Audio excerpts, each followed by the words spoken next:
Morning, welcome back to my new blog. तो friends finally आज हो चुकी है 15 जनवरी। मतलब आज का जो दिन है वो है वेडनेसडे। और अभी बिना किसी देर के हम टाइमर शुरू कर देते हैं क्योंकि कल पढ़ाई बहुत कम हुई थी। बिना किसी देर के हमें तैयारी करनी है। कल वाले टाइम का थोड़ा सा मैनेजमेंट हमें करना पड़ेगा क्योंकि कल मेरी आप देख सकते हैं सिर्फ 2.5 घंटे पढ़ाई हुई थी। इसके बाद पढ़ाई नहीं हुई थी। मैंने थोड़ी ज्योग्राफी पढ़ी थी, थोड़ी सी करंट पढ़ी थी, इसके अलावा कुछ नहीं पढ़ा मैंने। तो बस उसकी भरपाई भी आज हमें करनी है। तो फ्रेंड्स फाइनली मेरी पढ़ाई की शुरुआत हो चुकी है और अब मैं आपसे कहना चाहूँगी कि आपने भी अपने जो संक्रांत का फेस्टिवल वो अच्छे से मनाया होगा। और बिल्कुल मैं जानती हूँ टाइम की थोड़ी शॉर्टेज हो गई होगी। आपने भी जो रूटीन बनाया होगा उसमें टाइमिंग की शॉर्टेज हो गई होगी फेस्टिवल से। एक्चुअली में ऐसा होता ही है, जब भी कोई फेस्टिवल आता है तो थोड़ा बहुत टाइम इधर उधर हो ही जाता है। और लाइफ में जब हम आए हैं तो सभी चीज़ें जो होती है वो हमारे लिए बहुत ज़्यादा ज़रूरी होती है। हर एक चीज़ को मनाना हमारे ज़रूरी होता है क्योंकि हम भी उसी समाज और संस्कृति का एक हिस्सा है। तो फ्रेंड्स बहुत अच्छी लाइन आपको मैं कहना चाहूँगी, you need two things you succeed in life, only you need two things you succeed in life. जो पहली थिंग है वो तो है इग्नोरेंस और दूसरी है कॉन्फिडेंस। तो ये जो दो बातें हैं या फिर जिसे इग्नोर करके हम हमारी पढ़ाई पे और ज़्यादा ध्यान दे सकते हैं। तो यहाँ पे इग्नोरेंस जो है ये बेस्ट थिंग है लाइफ में सक्सेस पाने के लिए। और जो दूसरा हमारा खुद का कॉन्फिडेंस होता है ये बहुत ज़्यादा ज़रूरी है। तो बस हमेशा याद रखना, अपनी कॉपी के कवर के ऊपर आप लिख लो इग्नोरेंस और कॉन्फिडेंस। तो हमेशा ये दोनों बातें ज़रूरी है और ये दोनों हमारी लाइफ में अगर हम इन बातों का ध्यान रखते रहे तो आगे सक्सेस हमारे बहुत ज़्यादा करीब होगी। तो हमेशा ध्यान में रखना है।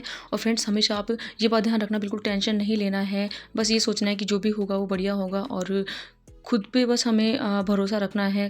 अगर खुद की मेहनत पर हमें भरोसा है ना तो कोई कुछ भी नहीं बिगाड़ सकता है। हम बिल्कुल डीमोटिवेट नहीं हो सकते हैं। तो हमेशा कॉन्फिडेंस रखना है खुद के ऊपर कि ज़्यादा टेंशन मत लो यार, सब बढ़िया होगा। खुद की मेहनत पर भरोसा है ना तुम्हें, तो हमारी जो उड़ान होगी वो देर से होगी लेकिन सबसे ऊंची होगी। इस बात को हमेशा याद रखना। तो बस डीमोटिवेट नहीं होना है, पढ़ते जाना है, अपने सिलेबस को कंप्लीट करते जाना है, एक एक टॉपिक को क्लियर करना है, हार नहीं माननी है। बस लाइफ में अगर आगे बढ़ना है ना तो सभी चीज़ों को हमें फेस करना है और हम फेस करते भी हैं। लेकिन घबराना नहीं है, आगे बढ़ते रहना है और मंजिल एक दिन हमारे बिल्कुल करीब होगी। यूं ही तैयारी करते करते एक दिन हमारा सिलेक्शन हो जाएगा और हमें पता भी नहीं चलेगा। तो बस किसका सिलेक्शन किस मोड़ पे हो जाए ये हमें किसी को पता नहीं है। बस तैयारी करते जाना है, अपनी तैयारी हमें बेस्ट करनी है और निरंतरता बना के रखनी है। उसे हमें बिल्कुल भी बिगाड़ना नहीं है। जैसे कि फेस्टिवल मैंने ही मनाया था लेकिन मैंने 2.5-3 घंटे की जो पढ़ाई की थी उससे मैं बिल्कुल मतलब सेटिस्फाइड हूँ कि मैंने अपनी पढ़ाई को बिल्कुल छोड़ा नहीं है। तो पढ़ाई हमें कंटिन्यू करते रहना है और हमारा जो टाइम टेबल डेली रूटीन है उसको यूँ ही बनाए रखना है। क्योंकि फ्रेंड्स अगर हम सब ने सपना देखा है तो उसे पूरा करने की जिम्मेदारी भी हमारी है।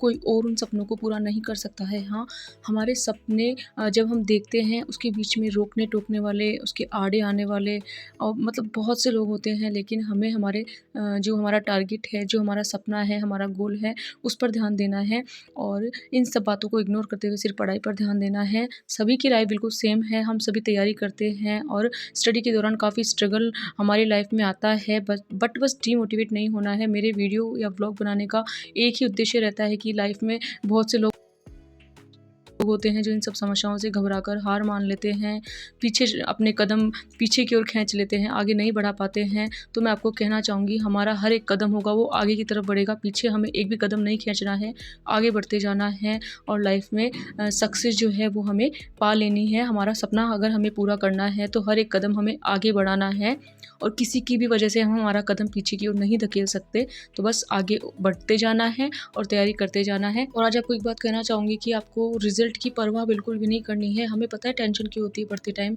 इसलिए टेंशन होती है हम रिजल्ट के बारे में ज़्यादा सोचते हैं, मेहनत पे कम ध्यान देते हैं।